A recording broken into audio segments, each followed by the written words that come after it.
चलो देखो, तो अब आज का पहला क्वेश्चन है, ध्यान से देखना सब लोग, चाहो तो अगर दिख रहा है ठीक है। ये क्वेश्चन है लाइन 4x 27, हाँ 27 का बी, ठीक है। तो ये 27 का जो बी है, कह रहा है line 4x plus Y is equal to 4, ठीक है। ये डिवाइड करता है लाइन सेगमेंट को, जो पॉइंट -2,1 है, एक है -2,1 और दूसरा है 3,5, ठीक, इन अ सर्टेन रेशियो। मतलब यहां से लेके यहां तक एक लाइन है और इस लाइन को ही ये लाइन कहीं ऐसे रही होगी जिसकी वैल्यू है 4x plus Y equal to 4। ये इसको किसी रेशियो में डिवाइड करता है, तो वो रेशियो फाइंड करना है। तो मान लेते हैं ये m1 है और ये m2 है। अब जहां पे डिवाइड करेगा उसकी वैल्यू कुछ ना कुछ होगी, तो उसकी वैल्यू मान लेते हैं x, y है, वही xy जो इससे पास हो रही है, क्योंकि xy इसको सेटिस्फाई भी करेगी। तो हम यहां से कह सकते हैं कि x इज इक्वल टू, एक बार x इज इक्वल टू, और रेशियो को हमेशा m1 m2 से ज्यादा अच्छा रहेगा, आप 1:m मान लो, मैं बताता हूं। m1 m2 से ज्यादा अच्छा रहेगा, 1:m मान लो, ठीक। तो बताओ ये x की वैल्यू क्या होगी? x की वैल्यू होगी, यहां पर आप देख लो, ये क्या है x1, ये है y1, ये है x2, ये है y2 और ये है m1 और ये है m2। तो फॉर्मूला क्या होता है? x equal to m1 x2, m1 की वैल्यू है 1 और x2 की वैल्यू है 3, प्लस m2 की वैल्यू है m और x1 की वैल्यू है -2 अपॉन 1 प्लस m, यानी x इज इक्वल टू हो गया 3 minus 2m upon 1 plus m। समझ में आ रहा है? इसी तरह y की वैल्यू क्या हो जाएगी? m1 y2, यानी m1 की वैल्यू है 1, y2 की वैल्यू है 5, प्लस m2 y1, m2 की वैल्यू है m, y1 की वैल्यू है 1 अपॉन m1 प्लस m2। यहां पर हमने सारी वैल्यूज रख दी हैं। अब ये हमारी y की वैल्यू क्या आ गई? 5 plus m upon 1 plus m। ये m2 रख दिया हमने गलती से, m2 की जगह तो m है ना, ठीक, m। अब ये x और y की वैल्यू आ गई। Now put value of x, y in given equation, ठीक है, इन गिवन इक्वेशन।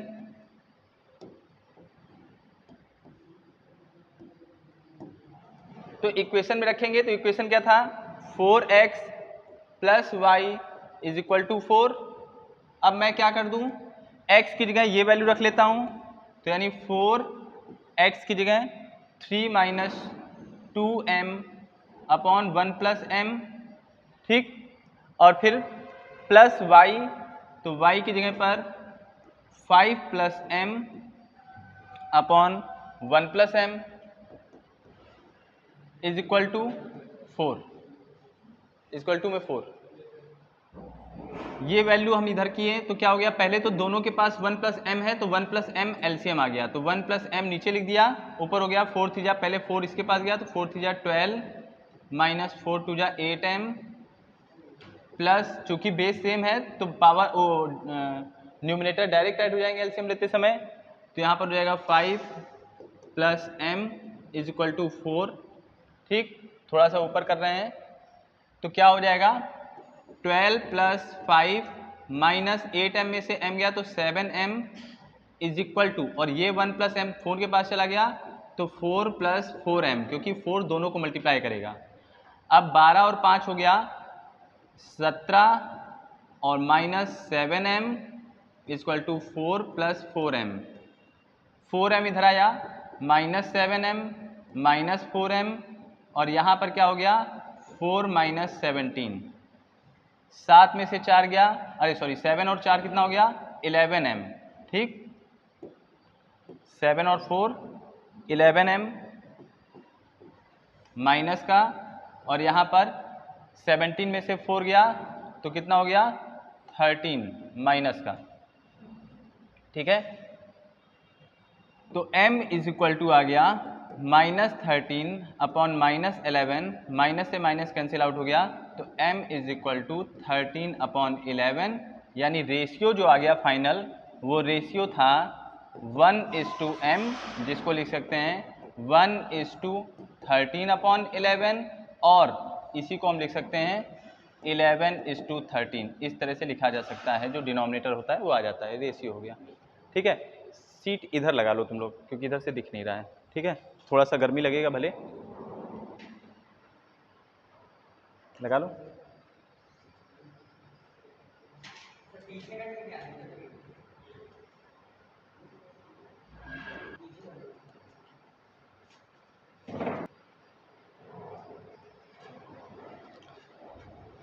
अगला क्वेश्चन है प्रूव दैट, तो देखो LHS हमने ले लिया, यहां पर क्या प्रूव करना है, cosec A minus sine A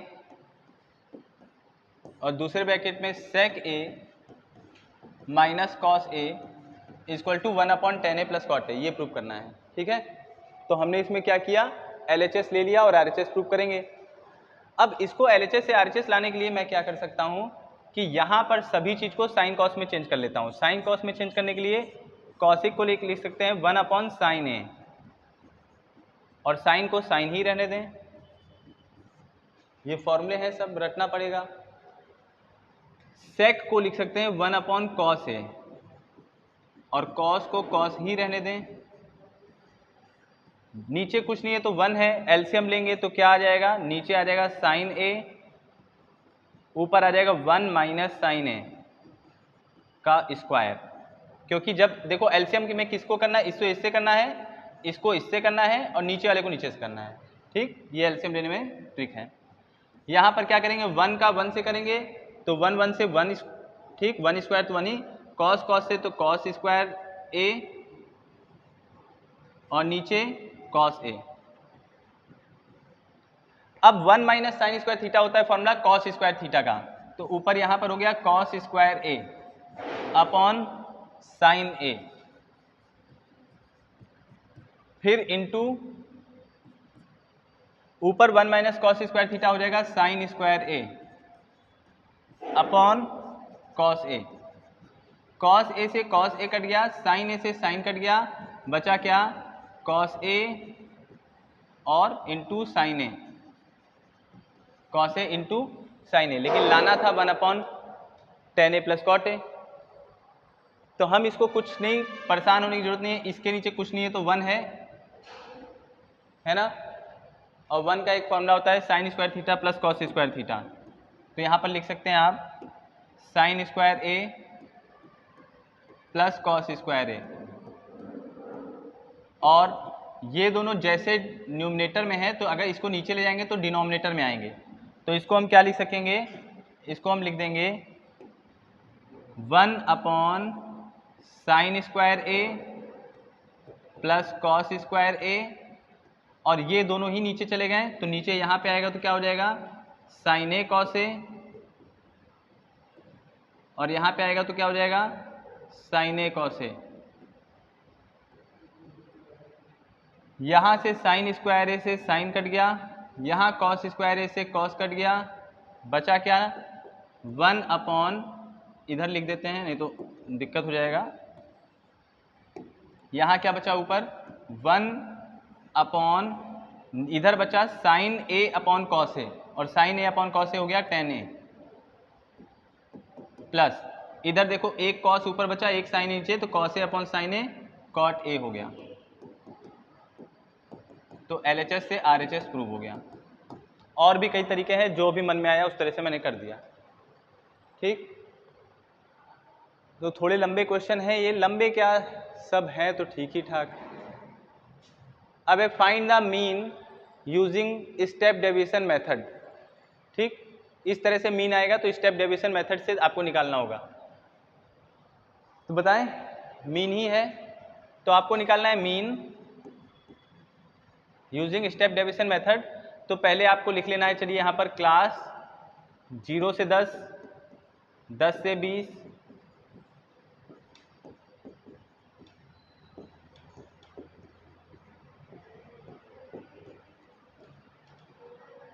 और यहाँ पर है फ्रीक्वेंसी, तो फ्रीक्वेंसी क्या है 6, ठीक, निकालना मीन है फ्रीक्वेंसी यहाँ पर। तो फ्रीक्वेंसी क्या क्या है 6, 10, 15, 9 और 10, ये फ्रीक्वेंसी है। अच्छा, अब जो फ्रीक्वेंसी है उसको आप जानते हो कि f से रिप्रेजेंट करते हो, ठीक, और क्लास के बीच का जो क्लास मार्क है उसको x से रिप्रेजेंट करते हैं।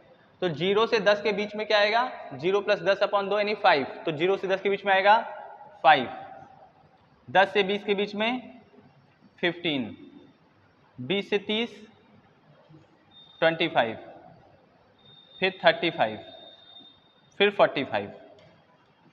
इसी में से बीच वाला टर्म जो है उसको मान लेते हैं एज्यूम मीन, इसको हमने क्या मान लिया एज्यूम मीन, और यहां पर निकालेंगे, ठीक है, u। तो u क्या होता है, u क्या होता है x - a/h, और h क्या होता है, h होता है कि क्लास की विड्थ कितनी है, h यहां पर है 10। अभी तक हम लोग d निकालते थे, इसमें बस क्या करना है वही चीज करना है जैसे हमने किया। सबसे पहले x क्या है 5, 5 में से 25 गया, कितना बचा 5 में से 25 गया -20, यहां पर क्या आएगा -20/10, जिसको काटेंगे तो आएगा -2, डायरेक्ट हमने लिख दिया -2, ठीक। अब यहां पर भी हम क्या करेंगे 15 - 25/10, सॉल्व करेंगे तो आएगा -10/10, जिसको काटेंगे क्या आएगा 1, तो डायरेक्ट हमने क्या लिख दिया -1।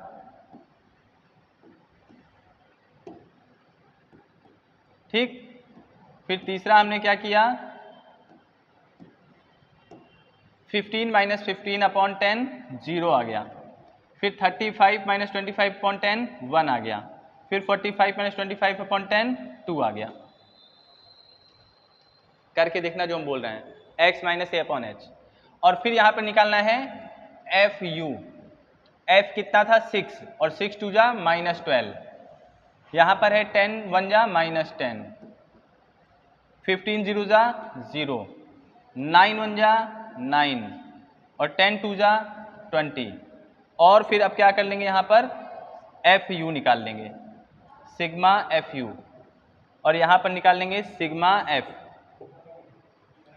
सिग्मा f कितना होगा, तो 15 10 25, 25 5 30 31, 31 9 40, 40 10 50, कितना हो गया 50, और इसकी वैल्यू क्या होगा 12 10 जो है 22, 22 20 से कट गया, कितना बचा -2, और -2 में से 9 गया 7, कितना बचा 7, ठीक है ना, यहाँ पर 29 हुआ, वहाँ पे 22 हुआ।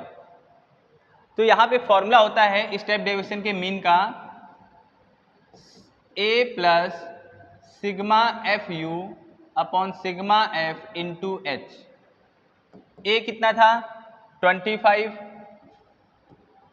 सिग्मा fu कितना था 7, सिग्मा f कितना था 50, और h कितना था 10, कितना हो गया 25 + 7/5 25, और इसको हमने काटा 7 1 5 1 जा 5, 6 7 2 बचा, 5 4 जा 20, तो 1.4 यानी 26.4 ये आंसर है, ठीक, 26.4 ये आंसर है स्टेप डेविएशन से मीन निकालना, ठीक। नेक्स्ट क्वेश्चन देखते हैं। In the given figure PA and PB are tangents to a circle centered at O. Prove that OP bisect APB and OP is right bisector। Proving वाला question है, time ज़्यादा लगेगा, तो इसको क्वेश्चन को हम आगे बढ़ाते हैं, ठीक है, कि करवा दें, अभी प्रूविंग ही वाले हैं क्वेश्चन सब, ठीक है। तो क्या करें, इन सबको अभी करवाएं कि दूसरा पेपर खोलें, दूसरा पेपर, हाँ नहीं तो ये सब समझ में नहीं आएगा। ठीक,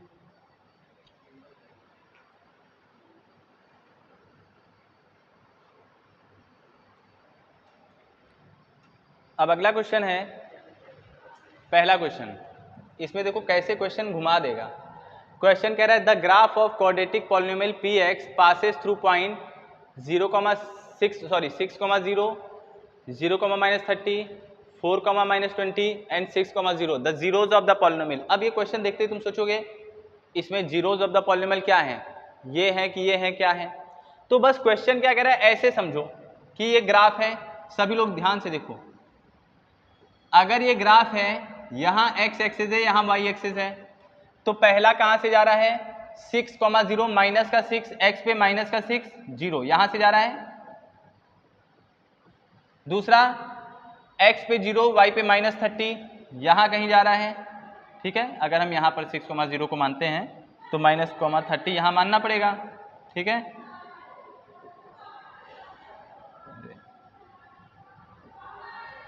हाँ, तो यहां पर क्या मानना पड़ेगा, ये 0,-30।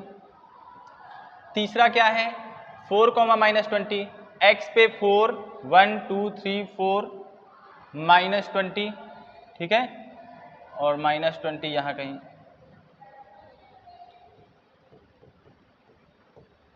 और चौथा है 6,0, x पे 6,0। अब अगर इस ग्राफ को देखें तो कुछ ऐसा ग्राफ ये बन रहा है, ऐसे करके कुछ बन रहा है। तो इससे क्या पता चल रहा है कितने जीरोज हैं इस ग्राफ के, कितने जीरोज हैं। मैंने क्या बताया था, x एक्सेस को जितनी बार काटेगा उतने ही जीरोज हैं। तो 2 जीरोज हैं, कहां कहां पे, एक -6 पे, एक +6 पे। तो इसके कितने नंबर ऑफ जीरोज हैं, 2 जीरोज हैं। और कहां कहां पे, -6,6 पे। ठीक है, -6,6, option number D is the right answer. नहीं तो यहां पर देखते बच्चे कंफ्यूज हो जाएंगे कि अरे बाप रे क्या क्वेश्चन आ गया। तो बस यही कह रहा है कि जहां जहां x एक्सिस को काट रहा है उतने ही तो जीरोज होंगे। तो x एक्सिस को कहां काट रहा है, एक -6 पे, एक +6 पे। चाहो तो डायरेक्ट ऑप्शन देख के लगा दो, तो ये मैंने बता भी दिया है। ठीक है ना। अगला क्वेश्चन है question number 2, the value of k which for which the system of linear equation this inconsistent. Inconsistent कहां होता था, पैरेलल लाइन। कंसिस्टेंट कहां होता था, पैरेलल लाइन। एक इक्वेशन दिया है 3x - ky = 7, एक है 6x + 10y = 3 तो इनकंसिस्टेंट में क्या करना है, ये हमारा हो गया A1, ये हो गया B1, और ये हो गया C1, ये A2, ये B2, और ये C2। इनकंसिस्टेंट में होता था A1/A2 बराबर B1/B2 नहीं बराबर C1/C2। तो पहले ही हम देख रहे हैं 7/3 3/6 के बराबर नहीं है, तो हम बस इन्हीं दोनों से काम चलाएंगे। 3/6 बराबर -k/10। कई बार ये बताया है, ध्यान दो। वहां कहां देख रहे हो, वही पेपर है क्या, वही तो देख लो, रिक्वेस्ट कर रहे हैं, देख लो, पढ़ लो। अब ये 10 इधर जाएगा तो कितना हो जाएगा, 10 3 जा 30/6 = -k, 6 5 जा 30 -5 = k। ये k वाला माइनस उठ के इधर आ गया, तो option number B is the right answer, -k। समझ में आ रहा है कि नहीं आ रहा है। ठीक, अगला ये पढ़ो, which of the following statement is not true. कौन सा इसमें से ट्रू नहीं है। तो 4 ऑप्शन दिए हैं, इनमें से कौन सा ट्रू नहीं है। तो पहला है a number of second can be drawn at any point on a circle. तो सर्किल के किसी भी पॉइंट पे कितने भी सेकेंड बनाए जा सकते हैं। हाँ, only 1 tangent can be drawn, ठीक है, एट एनी पॉइंट।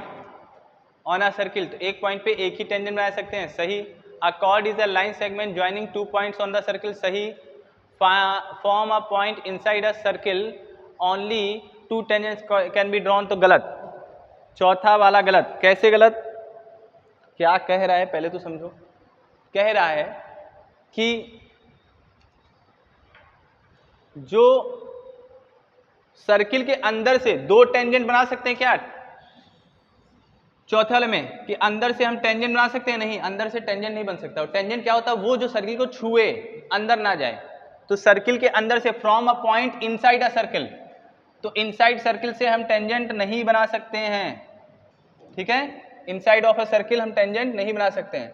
अब है यहां पर if the nth term of AP is 7n-4 find the common difference. nth term यानी an दिया है 7n-4, तो हमें कॉमन सीकेंट वो जो छेद करके पार निकल जाए, जैसे ये, तो एक ही पॉइंट से यहां से भी देखो सेकेंड बन सकता है, ये भी सीकेंट बन सकता है, सॉरी, इस तरह से सीकेंट कितने बन सकते हैं, ठीक है। तो यहां पर दिया है कि nth टर्म ऑफ AP है 7n-4, nth टर्म, तो फाइंड कॉमन डिफरेंस। तो हम जानते हैं nth टर्म है, तो A1 अगर हमें निकालना होगा तो 7 × 1 - 4, 7 - 4 3। A2 अगर निकालना होगा तो 7 × 2 - 4, 14 - 4 10। और कॉमन डिफरेंस क्या होता है? कॉमन डिफरेंस होता है A2 - A1, पीछे वाला माइनस आगे वाला। तो A2 क्या है? 10, A1 क्या है? 3, 10 में से 3 गया 7, तो कॉमन डिफरेंस कितना हो गया? 7। ऑप्शन नंबर ए, ठीक, समझ में आ रहा है? अगला है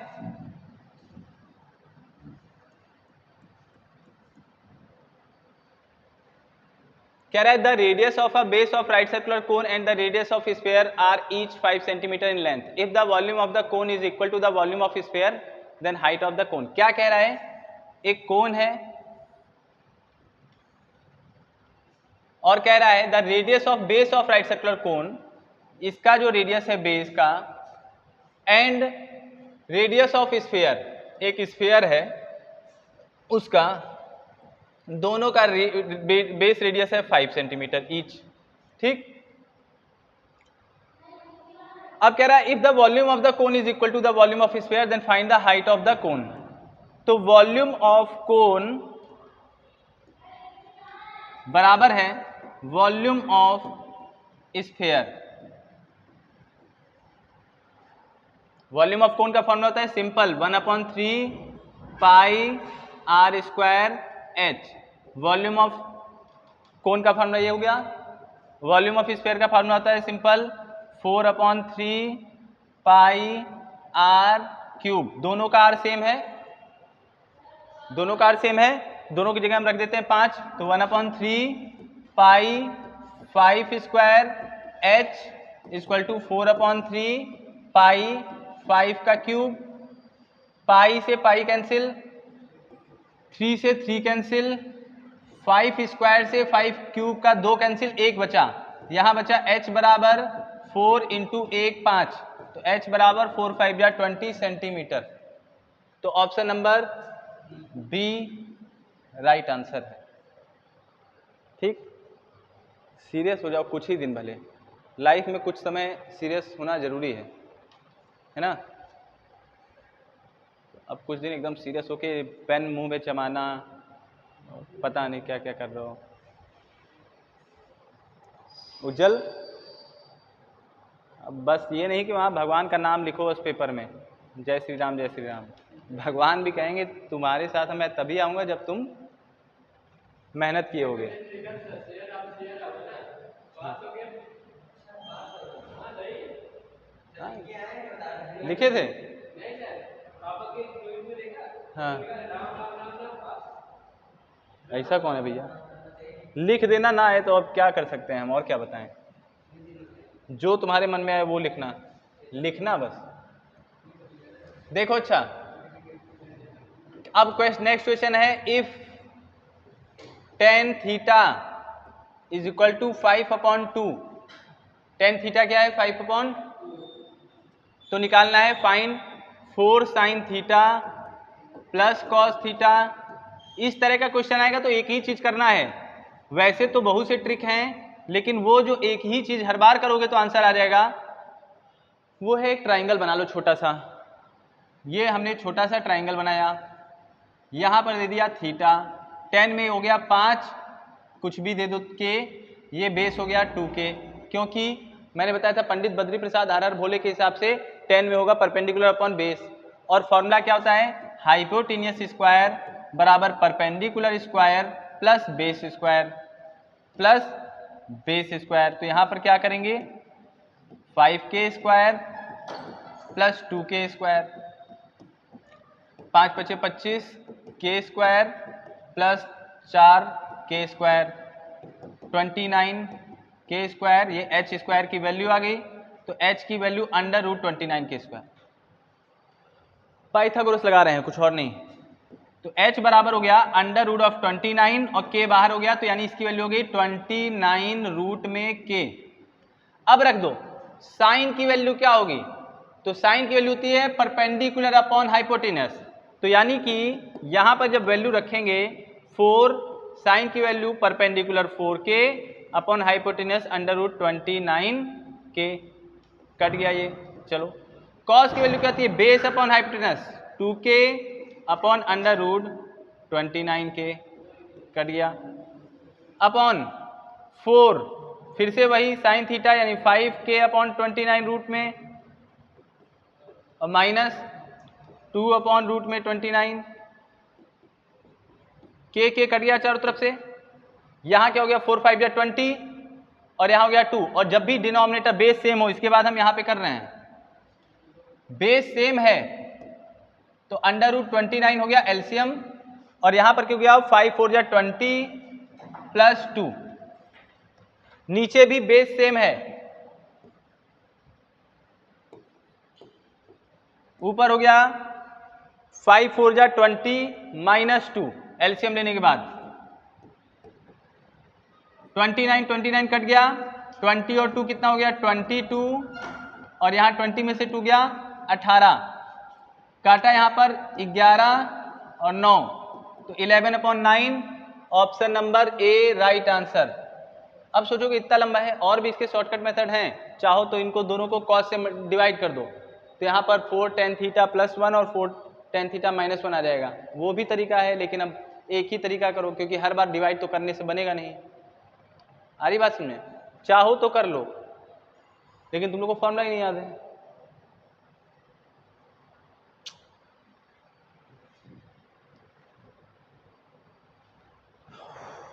अगला क्वेश्चन है, यहां पर in a given figure tangent has been drawn to point P। ठीक, अब देखो पहले मैं इसको बना देता हूं।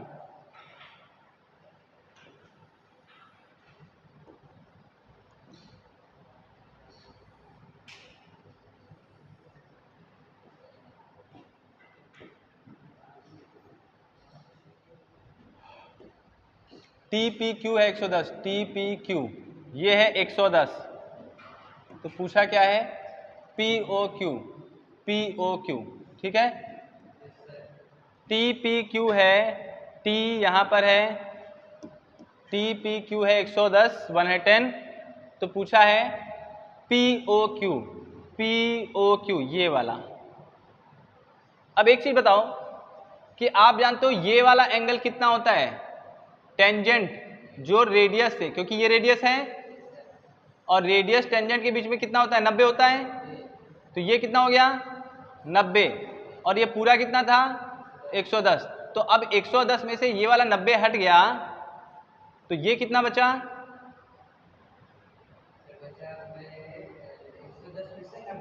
हाँ तो ये बचा 20। और अगर ये रेडियस है तो ये भी रेडियस है, तो ये अगर 20 है एंगल तो ये भी 20 होगा, तो 20 + 20 40। एक ट्राइंगल में अब देखो ऐसे, ये 20 ये भी 20 40, तो ये 140 होगा, क्योंकि ट्राइंगल में तीनों एंगल का सम 180 होना चाहिए। तो तीसरा एंगल कितना ऐड करें कि 180 हो जाए, तो 20 20 40 में 140 ऐड करेंगे तो 180 हो जाएगा। तो 140 ऑप्शन नंबर सी सही है। नहीं समझ में आया? ऐसे समझो, ये बड़ा सा बना दिया हमने,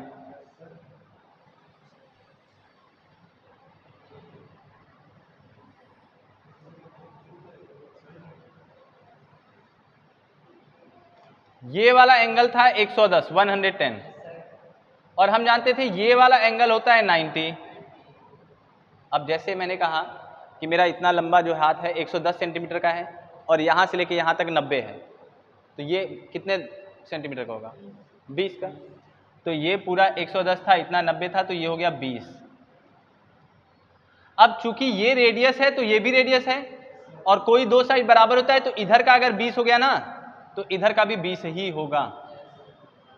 अब एक ट्राइंगल में दो एंगल मालूम है, तीसरा एंगल मालूम करने के लिए ये 20 है, ये 20 है, 20 है, तो अगर तीसरा एंगल मालूम करना होता है तो 180 में से 180 में से रेस्ट ऑफ टू एंगल को सेपरेट कर देते हैं आफ्टर एडिशन। तो पहले हम लोग क्या करेंगे, इन दोनों को ऐड कर लेंगे, 40 हो गया। Now we have to subtract 40 from 180, तो 180 माइनस 40 140। आई बात समझ में कि नहीं आई?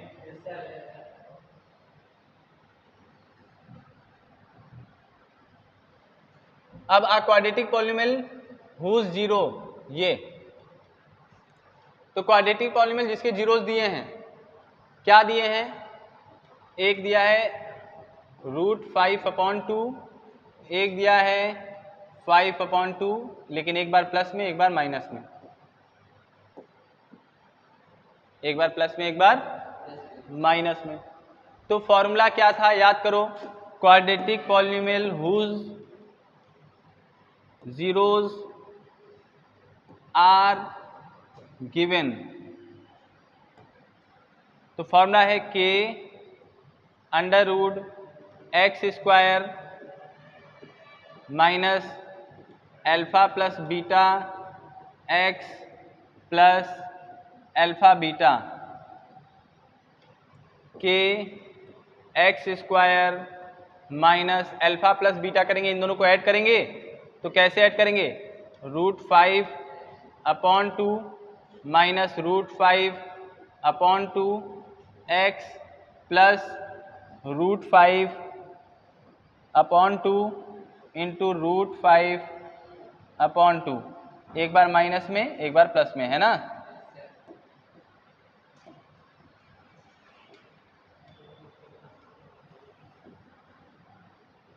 अब देखो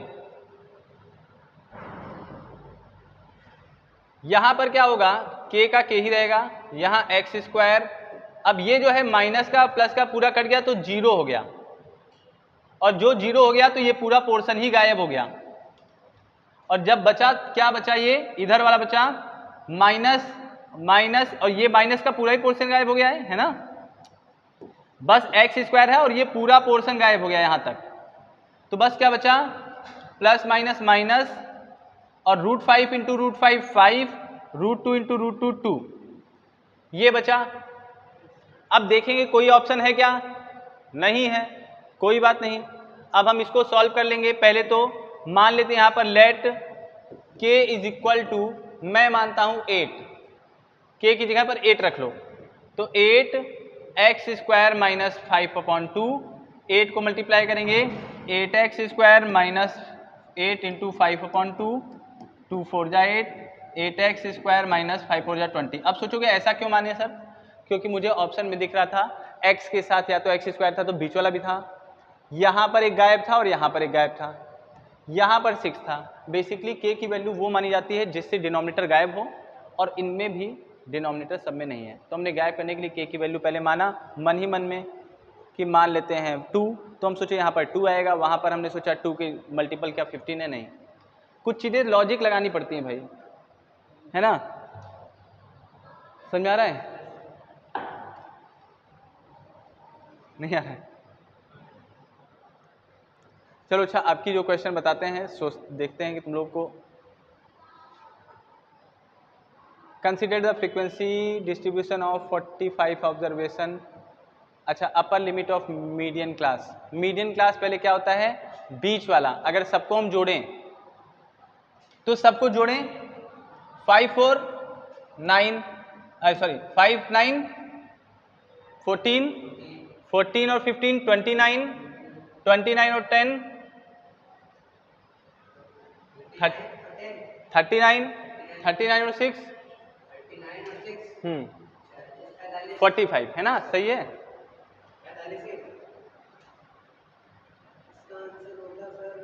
अब 45 है तो 45 का आधा कितना होगा? 22.5। अब 22.5 वाला नंबर कहाँ पे बच्चा बैठा होगा? यहाँ बैठा होगा? नहीं, यहाँ तक तो 5 ही तक है। यहाँ बैठा होगा 9 5 कितना होगा?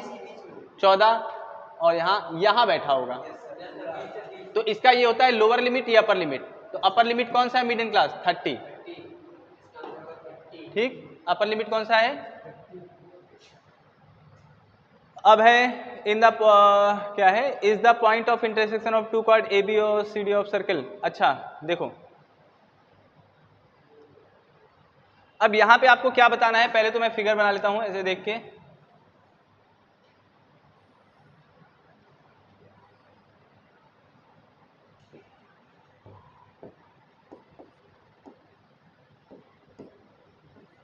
वो क्या है? सेंटर है क्या? O is a point of intersection. अच्छा, पॉइंट ऑफ इंटरसेक्शन है, सेंटर नहीं है। बी ओ सी ये है 80 और O A equal to O D. अब समझ लेना, जब O A equal to O D होगा ना तो ये ओ सी भी जो है ओ बी के बराबर होगा। और ऐसे सिचुएशन में ओ डी ए ये वाला ट्राइंगल और ये वाले ट्राइंगल दोनों सिमिलर होंगे क्योंकि ये आपस में आइसोसेलेस है, ये भी 80 हो जाएगा, आइसोसेलेस है। सिमिलर होंगे लेकिन कॉन्ग्रेंट नहीं होंगे। और सिमिलर है साथ में आइसोसेलेस भी है। आइसोसेलेस यानी ऐसे जिनके दो साइड बराबर, इनके दो बराबर, आइसोसेलेस एंड सिमिलर। तो ऑप्शन क्या हो जाएगा? Isosceles and similar. जिनके दो साइड बराबर होते हैं वो आइसोसेलेस होते हैं और जो एंगल में सारे बराबर होते हैं वो सिमिलर होते हैं। तो ये 80 है तो ये भी 80 होगा। और इसी तरह से आप लोग angle in a same segment से ये इसके बराबर हो जाएगा, ऐसे करके। बड़ा लंबा चौड़ा इसमें कॉन्सेप्ट है। तो ये क्या होगा?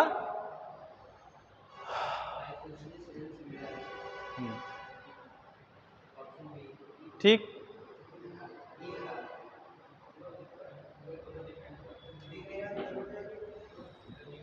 अब यहां पर the root of the quadratic equation X square कितनी बार क्वेश्चन बताया हुआ?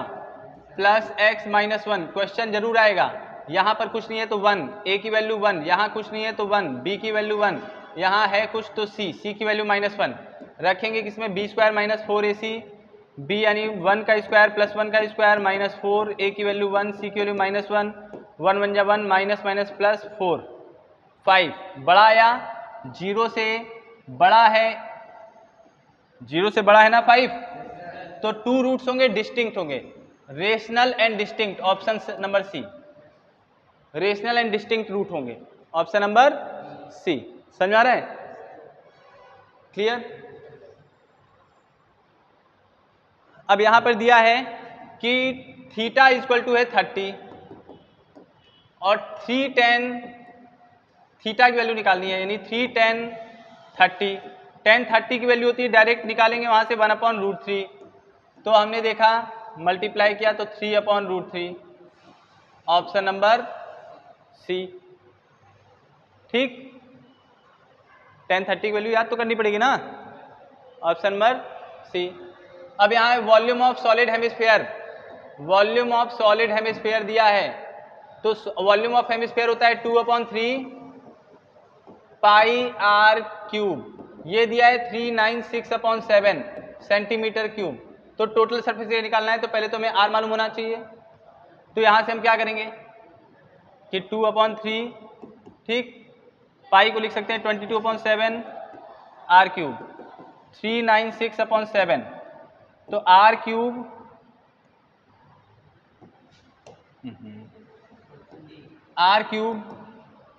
Option D. इतनी जल्दी देख लीजिए। हाँ, वेरी गुड। तो R cube 396/7 into 7 into 3/2 into 22। ये हमने काम कर लिया पहले। जो चीज़ डिवाइड में था मल्टीप्लाई, जो मल्टीप्लाई में था डिवाइड। यहाँ से काटा 7 से 7 कट गया, यहाँ 2 1 जा 2, 2 9 जा 18, 2 8 जा 16, फिर 11 2 जा 22, 11 1 जा 11, 11 8 जा 88, 2 1 जा 2, 2 9 जा, आर क्यूब आया 9 इंटू 3 यानी आर क्यूब आया 27, यानी आर बराबर आया क्यूब रूट ऑफ 27 जिसकी वैल्यू होती है 3। अब निकालना क्या था, total, find the total surface area of the solid. तो हेमिस्फेयर का टोटल सरफेस एरिया होता है 3 पाई आर स्क्वायर, यानी 3 इंटू 22/7 इंटू आर कितना है 3, तो 3 2 जा 6, 3 2 जा 6/7 इंटू 9, 9 6 जा 54, 9 6 जा 54, 59, 594/7 centimetre square is the answer, option number B.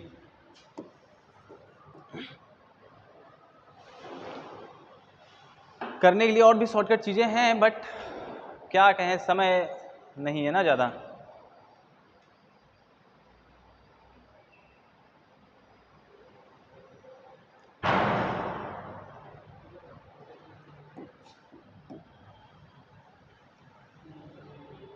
अब कल कराते हैं, ठीक है।